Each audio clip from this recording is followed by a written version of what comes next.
أعمل إيه بس يا جماعة؟ أصل أنا قلتله بلاش يا طارق. ده لو سامح جوزي عارف بحاجة من اللي بيني وبينك أو حد من الجيران لمحنا مع بعض، حياتي هتتحول لجحيم وبيتي هيتخرب تماما.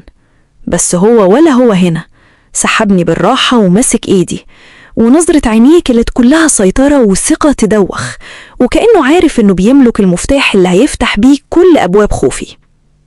أنا اسمي ياسمين، ست عادية عايشة في شقة بسيطة في حي شعبي هادي. جوزي سامح راجل طيب وعلى باب الله، شغال موظف حسابات على قد حاله في شركة مقاولات متوسطة. حياتنا كانت ماشية بالستر والرضا، بنحسب القرش ونعيده 100 مرة قبل ما نطلعه. بس أنا كنت راضية وبقول الحمد لله، المهم الستر وراحة البال. بس الستر ده بدأ يتهز ويتشقق فجأة من غير ما نعمل حسابه. في ليلة من ليالي الشتاء التقيلة دخل سامح البيت ووشه أصفر زي الليمونة المقطوعة، رجليه مش شايراه وشايل الهم على كتافه كأنه جبل. رمى المفاتيح على الترابيزة وقعد على الكنبة وحط راسه بين إيديه، وبدأ يتنهد تنهدات طالعة من قعر صدره. جريت عليه، قعدت جنبه ومسكت إيديه الباردة وقلت له برعب متداري: مالك يا سامح؟ في إيه يا حبيبي؟ وشك مقطوع منه الدم ليه كده؟ رفع عينيه في عينيا وكانت مليانة دموع وقال لي بصوت بيترعش: بيتخرب بيتنا يا ياسمين، الشركة فيها عجز مالي كبير، وصاحب الشركة لبس الموضوع كله للموظفين الصغيرة اللي زيي. بكرة الصبح لو ما دفعتش 300,000 جنيه حصتي في التغطية هتحول للنيابة وهتسجن. الأرض دارت بيا وحسيت كأن سقف البيت وقع فوق دماغي. 300,000 جنيه؟ ده احنا ما عندناش في البنك 300 جنيه على بعض. صريت على أسناني ومسكت دموعي وقلت له أنا بحاول أقويه: اهدى يا سامح، اهدى يا حبيبي، أكيد في حل، مفيش صاحب شركة أكبر، مفيش حد نلجأ له؟ سامح مسح وشه وبصلي بكسرة وقال لي: مفيش غير طارق بيه، الشريك الكبير اللي ماسك الإدارة، راجل غني جدا وواصل وكلمته زي السيف، بس ده راجل أعمال كبير وما بيعرفش حد، وأنا بالنسبة له مجرد اسم في دفتر. في اللحظة دي وأنا ببص لسامح وهو منهار، خدت قرار إن الراجل اللي حماني سنين مش هيتسجن، وما كنتش أعرف إن القرار ده هو الخطوة الأولى في سكة التهلكة، السكة اللي أولها طارق بيه وآخرها سحر مش هقدر أخرج منه أبدا. فضلت طول الليل سهرانة جنبه في الصالة. سامح عينيه مش قادرة تغمض، وكل شوية يقوم يروح ويجي في الراحة والجاية يتنهد بصوت حزين ومكسور، وأنا قلبي بيبكي عليه من كتر العشق والشفقة. الراجل ده طول عمره بيحاول يعيشني مستورة، مقفول علينا بابنا بالرضا والقناعة، والنهاردة الشرف والستر دول مهددين بكسرة وش وبحبسة تلحس اسمه وتضيع شبابه. على الفجر لما تعب من كتر التفكير ونام في مكانه على الكنبة زي الطفل المجهد، قمت بشويش وحضرت له كوباية شاي دافية وحطيتها جنبه. دخلت الأوضة وفتحت دولابي القديم، بصيت على الشوية الدهب البساط اللي حلتي من يوم جوازنا، سلسلة خفيفة وختمين، حسيتهم في إيدي ولقيتهم ما يجوش حتى 10,000 جنيه. المبلغ اللي سامح مطالب بيه كبير قوي وتقيل على رقبتنا. ما كانش قدامي غير حل واحد، إني آخد خطوة وسكة أنا عمري ما جربتها ولا دخلتها. الساعة جت 9 الصبح، لبست أحسن طقم عندي، عباية سودة شيك ونظيفة، وحطيت طرحة هادية ونزلت من البيت من غير ما صحي. كنت عارفة عنوان الشركة الكبيرة اللي سامح شغال فيها في وسط البلد. ركبت أتوبيس وجسمي كله بيترعش من الخوف والتردد، بس صورة جوزي وهو مكسور كانت بتزقني زق. وصلت البرج الفخم اللي فيه الشركة وطلعت الأسانسير لغاية الدور الأخير، مكتب طارق بيه. المكان كان فاخر جدا، أرضيات رخام بتلمع وإضاءة خافتة شيك وريحة بخور وعود غالي مالية المكان. قعدت في الاستقبال والسكرتيرة شيك بصت لي باستعلاء وقالت لي: طارق بيه مشغول جدا النهاردة يا مدام، وما بيقبلش حد من غير ميعاد. جمعت كل شجاعتي وقلت لها بنبرة ترجي: قولي له أنا حرم سامح عبد السلام، موضوع حياة أو موت يخص الشغل والشركة، ومش هياخد من وقته غير 5 دقايق بس. السكرتيرة دخلت وبعد دقيقتين خرجت وقالت لي بصوت هادي: اتفضلي، طارق بيه مستنيكي.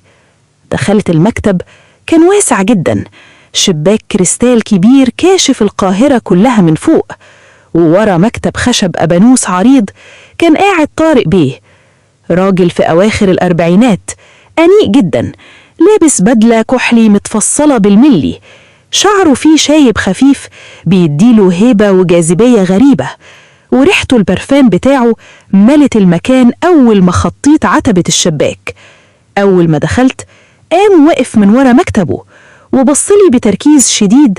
نظرة عينيه ما كانتش نظرة مدير لمرات موظف غلبان، كانت نظرة راجل شايف حاجة عجباه. ابتسم ابتسامة هادية ورايقة وقال لي بصوت دافي ورزين: أهلا وسهلا يا مدام ياسمين، اتفضلي ارتاحي، نورتي المكتب.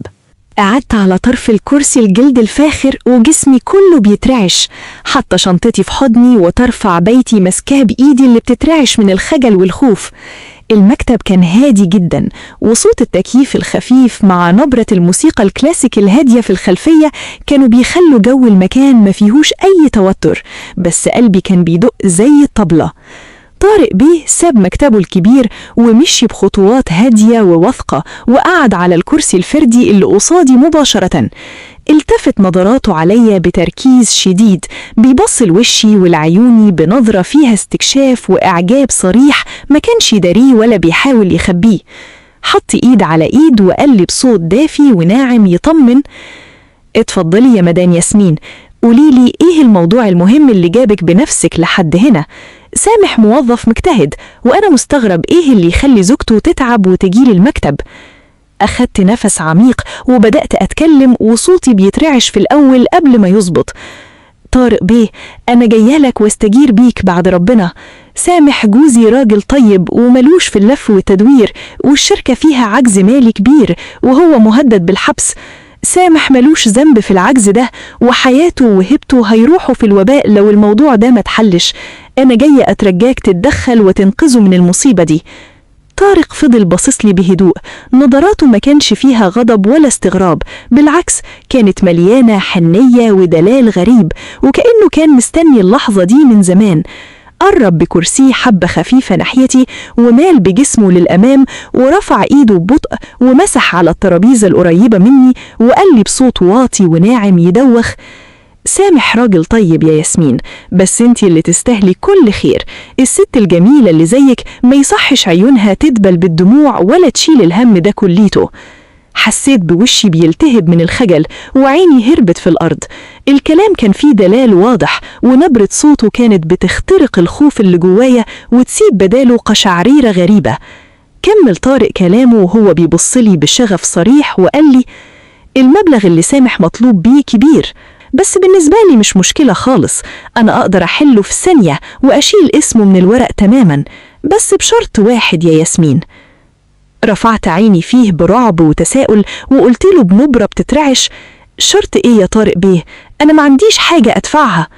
طارق ابتسم ابتسامة جذابة ساحرة ومال عليا أكتر لدرجة إني شميت ريحة البرفان الغالي بتاعه واضحة جدا، وقال لي بصوت واطي وزي الوشوشة: مش عايز فلوس، أنا عايزك انتي، عايزك تديني فرصة أتقرب منك ونشوف بعض في مكان هادي بعيد عن الشركة وعن الدوشة دي.